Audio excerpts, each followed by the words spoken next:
मेरी भाषा हिंदी भाषा परिवार में आप सभी प्यारे विद्यार्थियों का स्वागत है। आशा करती हूँ आप सभी अपने घरों में स्वस्थ हैं, सुरक्षित हैं और खुश होकर अपनी पढ़ाई कर रहे हैं। प्यारे बच्चों, इस वीडियो में हम पढ़ने वाले हैं हमारी पाठ्य पुस्तक वसंत के पाठ रक्त और हमारा शरीर के अभ्यास के प्रश्न उत्तर। पूरे पाठ को हम पिछले वीडियो में पढ़ चुके हैं, समझ चुके हैं। आप उस वीडियो को देख सकते हैं। आइए पढ़ते हैं अभ्यास के प्रश्न उत्तर। पाठ से हमारा पहला प्रश्न है, रक्त के बहाव को रोकने के लिए क्या करना चाहिए। अगर हमारे शरीर में चोट लग जाती है और खून बह रहा होता है तो उसके बहाव को रोकने के लिए हम क्या क्या कर सकते हैं। प्यारे बच्चों, पाठ को पढ़ते समय हमने जाना था अगर हमारे शरीर में चोट लग जाती है तो प्लेटलेट्स के कारण हमारा खून का बहाव अपने आप रुक जाता है। लेकिन कभी कभी चोट ज़्यादा गहरी होती है और अपने आप खून का बहाव नहीं रुकता है, तो उसके लिए हम क्या कर सकते हैं। रक्त के बहाव को रोकने के लिए उस स्थान पर कसकर एक साफ कपड़ा बांध देना चाहिए, ताकि दबाव पड़ने से रक्त का बहना कम हो जाता है और फिर घायल व्यक्ति को जल्दी से डॉक्टर के पास लेकर जाना चाहिए, क्योंकि घायल व्यक्ति के शरीर से ज़्यादा खून बह जाने की वजह से और सही समय पर उसको डॉक्टर के पास नहीं ले जाने की वजह से कभी कभी घायल व्यक्ति की मौत भी हो सकती है। इसीलिए हमें बहाव को रोकने के लिए कसकर उस पर साफ कपड़ा बांध देना चाहिए। हमारा अगला प्रश्न है, खून को भानुमति का पिटारा क्यों कहा जाता है। भानुमति का पिटारा एक कहावत है जिसका अर्थ होता है अनेक वस्तुओं का संग्रह। एक ही स्थान पर जब हम अनेक वस्तुओं को इकट्ठा कर लेते हैं तो उसके लिए हम प्रयोग करते हैं भानुमति का पिटारा। और हमारे खून में भी अनेक प्रकार की वस्तुएं होती हैं, अनेक प्रकार के कण होते हैं। पाठ के दौरान हमने समझा था, इसीलिए हम इसको भी भानुमति का पिटारा कहते हैं। भानुमति का पिटारा ये एक ऐसी लोकोक्ति है जिसका अर्थ है एक पिटारे में भांति भांति की वस्तुएं। भांति भांति यानी अलग अलग प्रकार की वस्तुएं। खून को भानुमति का पिटारा कहा गया है क्योंकि यदि सूक्ष्मदर्शी से खून की एक बूंद को जांचा जाए तो उसमें लाखों की संख्या में लाल रक्त कण मौजूद होते हैं, जिनकी हम कल्पना भी नहीं कर सकते। इसके अलावा सफ़ेद कण और प्लेटलेट्स भी होते हैं। इसी कारण से ये सभी कण होने की वजह से हम कहते हैं खून को भानुमति का पिटारा। प्यारे बच्चों, आप अपने स्कूल बैग को भी भानुमति का पिटारा कह सकते हैं। आपके स्कूल बैग में कितनी सारी वस्तुएं होती हैं, कितनी सारी बुक्स होती हैं, कितनी सारी नोटबुक होती हैं, ज्योमेट्री बॉक्स होता है, पेन पेंसिल होते हैं, इरेजर शार्पनर होते हैं, लंच बॉक्स होता है और भी अनेक प्रकार की वस्तुएं आप अपने स्कूल बैग में लेकर चलते हैं। तो हम कह सकते हैं आपका स्कूल बैग भी एक भानुमति का पिटारा जैसा ही है। हमारा अगला प्रश्न है, एनीमिया से बचने के लिए हमें क्या क्या खाना चाहिए। पाठ में हमने जाना खून की कमी से हमें बीमारी हो जाती है जिसका नाम है एनीमिया। एनीमिया से बचने के लिए हमें पौष्टिक आहार खाना चाहिए, संतुलित भोजन खाना चाहिए, हरी पत्तेदार सब्जियां खानी चाहिए और जिसकी वजह से हमारे अंदर खून की कमी पूरी हो जाती है। एनीमिया से बचने के लिए हमें पौष्टिक भोजन का सेवन करना चाहिए। मसलन हरी सब्जियां, फल, दूध, अंडा और मांस का प्रयोग करना चाहिए। इनमें प्रोटीन, लौह तत्व और विटामिन काफ़ी मात्रा में पाए जाते हैं। ये रक्त के निर्माण में सहायक होते हैं, जिससे एनीमिया रोग होने का खतरा टल जाता है और हमारे शरीर में खून की कमी पूरी हो जाती है। हमारा अगला प्रश्न है, पेट में कीड़े क्यों हो जाते हैं, इनसे कैसे बचा जा सकता है। पेट में कीड़े होने का क्या कारण है और इनसे बचाव के लिए हम क्या क्या कर सकते हैं। पेट में कीड़े दूषित जल और खाद्य पदार्थों द्वारा शरीर में प्रवेश करते हैं। जब हम गंदा पानी पीते हैं और खाद्य पदार्थों को साफ नहीं करते हैं और उन्हीं को हम खा लेते हैं तो हमारे पेट में कीड़े हो जाते हैं। अतः इनसे बचने के लिए खाद्य पदार्थ ग्रहण करना चाहिए, साफ जल पीना चाहिए और भोजन करने से पहले अच्छी तरह से हाथ धो लेना चाहिए। इनके अलावा नंगे पैर हमें नहीं घूमना चाहिए, क्योंकि कुछ कीड़े ऐसे भी होते हैं जिनके अंडों से उत्पन्न लार्वा त्वचा के रास्ते शरीर में प्रवेश करता है और हमारी आंतों में पहुंच जाता है। इनसे बचने के लिए जरूरी है कि शौचालय का प्रयोग किया जाए और नंगे पांव बाहर नहीं घूमा जाए। साथ में अपने आसपास साफ सफाई रखी जाए और ताज़ा और शुद्ध पानी पीना चाहिए और साथ में खाद्य पदार्थों को अच्छे से धोकर साफ करके पकाना चाहिए। आइए अगला प्रश्न देखते हैं, रक्त के सफेद कणों को वीर सिपाही क्यों कहा जाता है। पाठ के दौरान हमने देखा सफेद कणों को वीर सिपाही कहा गया था। जिस प्रकार से वीर सिपाही हमारे देश की सुरक्षा करते हैं, हमारे देश की सीमाओं पर तैनात रहते हैं और दुश्मनों के हमले से हमारे देश को बचाते हैं, कुछ वैसे ही सफेद कण भी हमारे शरीर में वीर सिपाही की तरह काम करते हैं। वे भी हमारे शरीर को रोगाणुओं के हमले से बचाते हैं, रोगाणुओं को हमारे शरीर में प्रवेश करने से रोकते हैं। रक्त के सफेद कणों को वीर सिपाही इसलिए कहा गया है क्योंकि ये हमारे शरीर की रक्षा करते हैं। ये रोग के कीटाणुओं को शरीर में घुसने नहीं देते, उनसे डटकर मुकाबला करते हैं। जिस प्रकार वीर सिपाही दुश्मनों से मुकाबला करते हैं, ऐसे ही सफेद कण रोगाणुओं से मुकाबला करते हैं, इसीलिए इनको वीर सिपाही कहा गया है। हमारा अगला प्रश्न है, ब्लड बैंक में रक्तदान से क्या लाभ है? अनिल के पूछने पर डॉक्टर दीदी उसको समझाती है कि ब्लड बैंक क्या होता है और रक्तदान करने से क्या क्या फायदे होते हैं। ब्लड बैंक में दान किए गए रक्त को सुरक्षित रूप से रखा जाता है। किसी भी व्यक्ति को रक्त की आवश्यकता पड़ने पर उसके लिए किसी भी रक्त समूह का रक्त वहां से लिया जा सकता है। इस प्रकार आपातकालीन स्थिति में जरूरतमंद व्यक्ति की जान बचाने में ब्लड बैंक में किया हुआ रक्तदान काम आता है। ब्लड बैंक में अनेक प्रकार के रक्त समूह का रक्त रखा जाता है। व्यक्ति अपनी आवश्यकता अनुसार ब्लड बैंक से रक्त ले सकता है और इस प्रकार से किसी जरूरतमंद की जान बचाई जा सकती है। इसीलिए ब्लड बैंक का महत्वपूर्ण स्थान और साथ में हम सभी को सही समय पर रक्तदान भी करना चाहिए। रक्तदान करने से ही ब्लड बैंक में रक्त बना रहता है और किसी जरूरतमंद की सहायता करने के लिए उपलब्ध कराया जा सकता है। अगला प्रश्न है, सांस लेने पर शुद्ध वायु से जो ऑक्सीजन प्राप्त होती है उसे शरीर के हर हिस्से में कौन पहुंचाता है? आपके पास 4 विकल्प है। सफेद कण पहुंचाते हैं, या फिर लाल कण पहुंचाते हैं, सांस नली के द्वारा जाता है, या फिर फेफड़े की सहायता से। आपको सही विकल्प का चुनाव करना है। सांस लेने पर शुद्ध वायु से ऑक्सीजन प्राप्त होती है, उसे शरीर के हर हिस्से में लाल रक्त कण पहुंचाता है। कौन से कण पहुंचाते हैं? लाल रक्त कण। प्यारे बच्चों, कुछ प्रश्न हमारे पाठ से आगे भी दिए गए हैं, आइए इनको भी पढ़ते हैं। सबसे पहला प्रश्न आपसे पूछा गया है, रक्त में हीमोग्लोबिन के लिए किस खनिज की आवश्यकता पड़ती है? आपके पास 4 विकल्प हैं, जस्ता, शीशा, लोहा या प्लेटिनम। इन सभी में से एक उत्तर सही है। तो रक्त में हीमोग्लोबिन के लिए लोहा खनिज की आवश्यकता पड़ती है। अगला प्रश्न है, बिंबाणु यानी प्लेटलेट कण की कमी किस बीमारी में पाई जाती है? टाइफाइड में, मलेरिया में, डेंगू में या फाइलेरिया में? इन सभी में से एक उत्तर सही है और सही उत्तर आपका होगा डेंगू में। डेंगू एक प्रकार का बुखार होता है जिसके बारे में आप सभी ने सुना होगा, और डेंगू बुखार हो जाने से अचानक से हमारे शरीर में प्लेटलेट्स की कमी हो जाती है और इसकी वजह से कभी कभी मरीज की जान भी जा सकती है।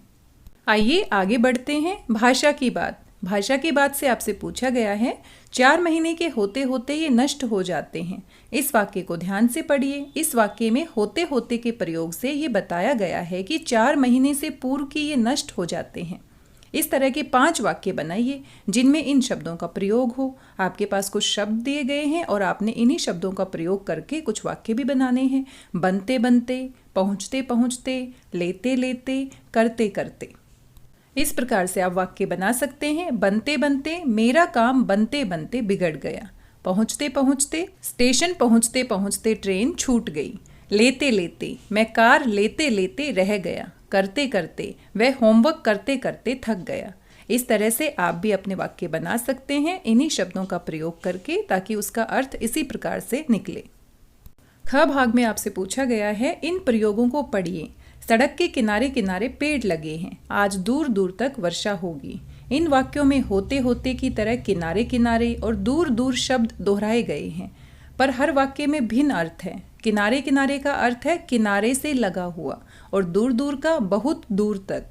आप भी निम्नलिखित शब्दों का प्रयोग करते हुए वाक्य बनाइए और उनके अर्थ लिखिए। आपको यहाँ पर कुछ शब्द दिए गए हैं, आपको इनका प्रयोग करके वाक्य बनाने हैं। आइए किस प्रकार से हम वाक्य बना सकते हैं। ठीक ठीक, इसका अर्थ होगा बिल्कुल ठीक, यानी बिल्कुल सही। इसका वाक्य हम बना सकते हैं, इस पुरानी किताब का दाम मैं 100 रुपये नहीं दूंगा, ठीक ठीक बताओ तुम क्या लोगे। आप अपना वाक्य भी बना सकते हैं। घड़ी घड़ी, थोड़े थोड़े समय के बाद, तुम पर विश्वास करना ठीक नहीं है, तुम घड़ी घड़ी में अपनी बात बदलते जा रहे हो। कहीं कहीं, सब जगह नहीं, यानी हर जगह नहीं, कहीं कहीं पर ऐसा होता है। इस विशाल रेगिस्तान में कहीं कहीं छायादार पेड़ मिल जाएंगे। घर घर, प्रत्येक घर में, यानी हर घर में। सरकार द्वारा निःशुल्क प्रशिक्षण देने के बाद इस गांव के घर घर में छोटे छोटे उद्योग धंधे शुरू हो गए। क्या क्या, इसका अर्थ होगा अनेक या कई। यहाँ तक पहुँचने के लिए मैंने क्या क्या कठिनाइयाँ उठाई हैं, यानी अनेक कठिनाइयाँ उठाई हैं। ये सब आपको बताना मुश्किल है। प्यारे बच्चों, आप अपने वाक्य बना सकते हैं इन शब्दों का प्रयोग करके। इनका अर्थ आपने देखा है, यही अर्थ आपका वाक्य का निकलना चाहिए। हमारा दूसरा प्रश्न है, इस पाठ में दिए गए मुहावरों और कहावतों को पढ़िए और वाक्यों में प्रयोग कीजिए। आपको यहाँ पर कुछ मुहावरे और कहावत दी गई हैं जिनका पाठ में प्रयोग किया गया था। भानुमति का पिटारा, दस्तक देना, धावा बोलना, घर करना और पीठ ठोकना। इनका अर्थ आपने लिखना है और साथ में वाक्य में प्रयोग भी करना है। भानुमति का पिटारा यानी भांति भांति की वस्तुएं यानी अनेक प्रकार की वस्तुओं को इकट्ठा करना। जादूगर की झोली तो मानो भानुमति का पिटारा हो, क्योंकि जादूगर के पास भी अनेक प्रकार की वस्तुएं होती हैं। दस्तक देना, खटखटाना, रात को जब किसी ने दरवाजे पर दस्तक दी तो मैं घबरा गई। धावा बोलना, आक्रमण करना, यदि पाकिस्तान ने जरा भी सर उठाया तो भारत उस पर धावा बोलने से चूकेगा नहीं। घर करना, अपना स्थान बनाना, रोगाणु धीरे धीरे मनुष्य के शरीर में घर करने लगते हैं। पीठ ठोकना, शाबाशी देना, कक्षा में प्रथम आने पर पिताजी ने मेरी पीठ ठोकी यानी पिताजी ने मुझे शाबाशी दी। प्यारे बच्चों, आप अपने वाक्य बना सकते हैं। इन्हीं अर्थों के साथ आप नए नए वाक्य बना सकते हैं। आइए आगे देखते हैं। कुछ करने को, आपसे कुछ करने को कहा गया है। अपने परिवार के 18 वर्ष से 50 वर्ष तक की आयु वाले सभी स्वस्थ सदस्यों को रक्तदान के लिए प्रेरित कीजिए और समय आने पर स्वयं भी रक्तदान करने का संकल्प लीजिए। प्यारे बच्चों, आप अपने परिवार में बात कर सकते हैं जिनकी उम्र 18 वर्ष से ज़्यादा है और 50 वर्ष से कम है, वो रक्तदान कर सकते हैं। साथ में उनका स्वस्थ होना भी जरूरी है। आप अपने परिवार के सदस्यों को रक्तदान करने के लिए प्रेरित कर सकते हैं। उनको रक्तदान करने के फायदे बता सकते हैं कि रक्तदान करने से क्या क्या होता है। और पाठ में हमने देखा अनिल भी इतना खुश हो जाता है डॉक्टर दीदी की बात को समझने के बाद, और वो भी संकल्प लेता है, निश्चय करता है कि जब मैं 18 वर्ष का हो जाऊंगा तो मैं भी रक्तदान करूंगा।